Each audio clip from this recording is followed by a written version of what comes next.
महाराष्ट्र की राजनीति लगातार गर्मा रही है। शरद पवार का कथित अपमान एक बहुत बड़ा राजनीतिक मुद्दा बनता जा रहा है और ये आने वाले दिनों में भारतीय जनता पार्टी और अजीत पवार के लिए जबरदस्त सिरदर्द का सबब बनेगी। मुद्दा क्या है मैं आपको बताता हूं दोस्तों। कल अजीत पवार ने अपने शक्ति प्रदर्शन में मंच पर आकर कहा कि शरद पवार अब आप बुजुर्ग हो चुके हैं, रिटायर हो जाइए। भारतीय जनता पार्टी के कई नेता जो हैं वो 75 साल के बाद मार्गदर्शक मंडल में चले जाते हैं और इसी तरह की न जाने कितनी बातें कही। यह तक कहा कि मुझे अपमानित किया गया, मुझे खलनायक के तौर पर बताया गया। मैं आपको एक चीज बताना चाहता हूं दोस्तों, छगन भुजबल, नारायण राणे, राज ठाकरे, इन लोगों ने भी शिवसेना छोड़ी, मगर मजाल है किसी ने बाला साहब ठाकरे के बारे में कुछ कहा। शरद पवार एनसीपी के संस्थापक हैं। अगर शरद पवार नहीं तो एनसीपी नहीं। मगर अजीत पवार ने जो बात कह दी वो बहुत बड़े बवाल के तौर पर सामने उभर कर आ रही है। सुप्रिया सुले उग्र होकर कह रही हैं कि आप मेरा अपमान करो मगर मेरे पिता का अपमान मत करो, वो भी एक भ्रष्ट भारतीय जनता पार्टी के लिए।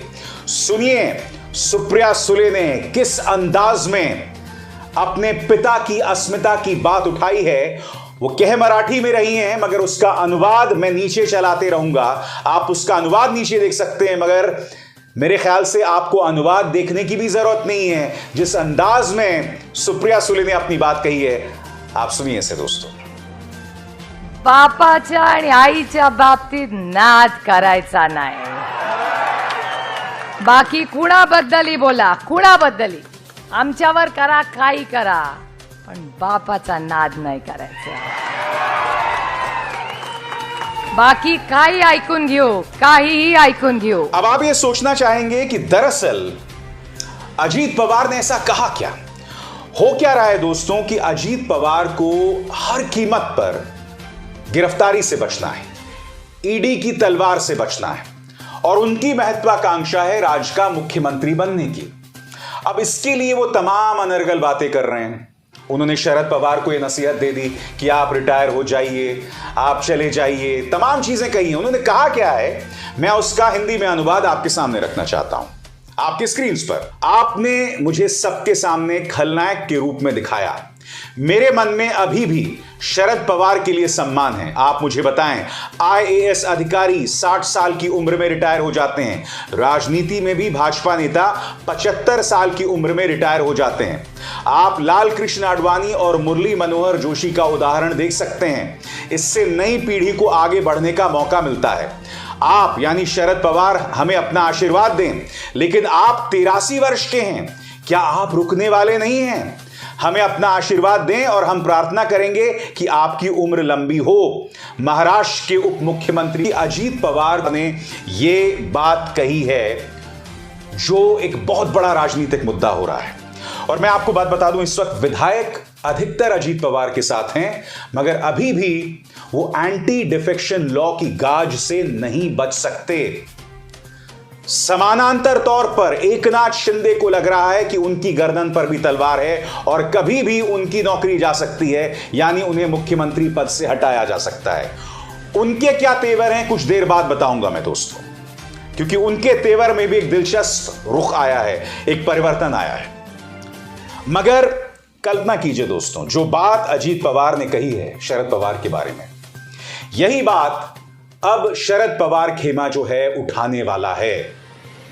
क्योंकि शरद पवार के तेवर से भी स्पष्ट हो गया है कि वो अजीत पवार को माफ नहीं करने वाले हैं। उन्होंने उनके बारे में कहा है कि अजीत पवार खोटा सिक्का हैं। और अगर मैं अनिल देशमुख को कोट करूं तो अनिल देशमुख का कहना है कि शेर अभी जिंदा है। शरद पवार क्या कह रहे हैं दोस्तों आपके स्क्रीन पर। जिन विधायकों ने अलग होने का फैसला किया है उन्होंने हमें विश्वास में नहीं लिया।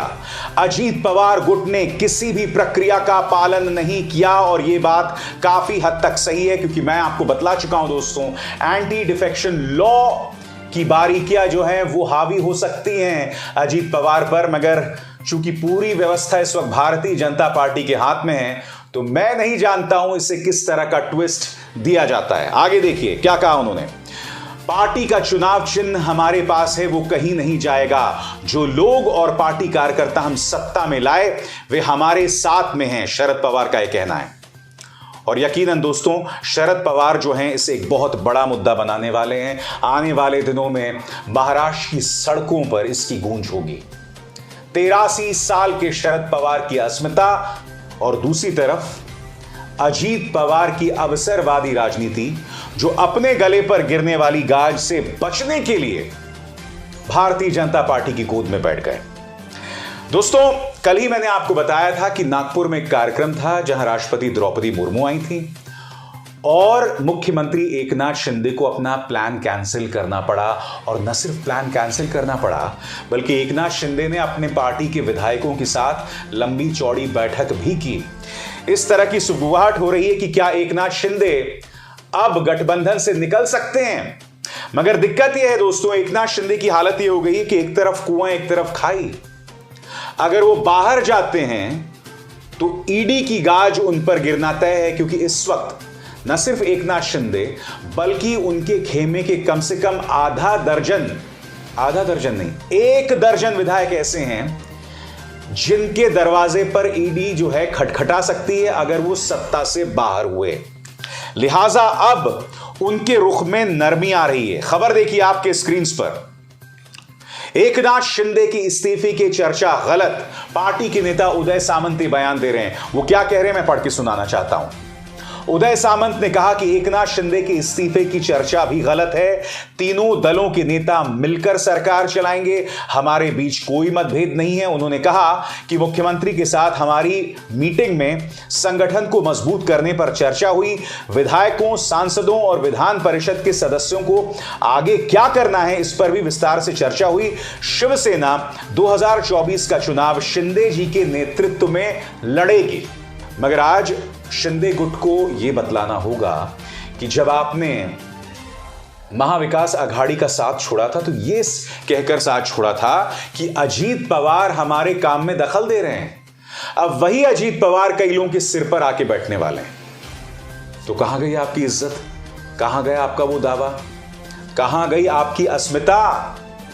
आप ये तक कह रहे थे कि भाई कांग्रेस के साथ हम नहीं जा सकते, कांग्रेस देशद्रोहियों के साथ है, कांग्रेस टुकड़े टुकड़े कहेंगे, ये तमाम बातें कही गई थी। राहुल गांधी का शिगुफा छोड़ दिया गया कि भाई अजीत पवार जो है वो इसलिए चले गए बीजेपी के पास क्योंकि शरद पवार जिस तरह का समर्थन राहुल गांधी को दे रहे थे वो इससे खुश नहीं थे। उस वक्त भी राहुल गांधी का जिक्र किया गया था जब शिंदे ने साथ छोड़ा था। अब मैं आपसे सवाल पूछना चाहता हूं, इन्हीं अजीत पवार के सामने किरीट सोमैया ने मोर्चा बुलंद किया था, हसन मुशर्रफ के खिलाफ किरीट सोमैया ने मोर्चा बुलंद किया था। इन्हीं अजीत पवार के भ्रष्टाचार की बात करके एकनाथ शिंदे जुदा हुए थे। इसका अर्थ क्या हुआ दोस्तों? इसका अर्थ यह हुआ कि तमाम बातें झूठी थी। मुद्दा यह था कि आपको अपनी गर्दन बचानी थी, आपको जेल जाने से बचना था, इसीलिए आप महाराष्ट्र में बीजेपी के पास पहुंच गए। और वो फायदे का सौदा भी था क्योंकि न सिर्फ आप गिरफ्तार होने से बच गए बल्कि आप मुख्यमंत्री भी बन गए। इसका मतलब वो जो तमाम सिद्धांतों की बातें वो झूठी थी। और ये बात भारतीय जनता पार्टी को समझनी पड़ेगी, उनके पूरे प्रचार तंत्र और उनके समर्थकों को भी समझनी पड़ेगी कि ये जो बात कही जाती है कि अजीत पवार का करप्शन था, कांग्रेस का करप्शन था, एंटी नेशनल कांग्रेस, ये सब बकवास बातें थी।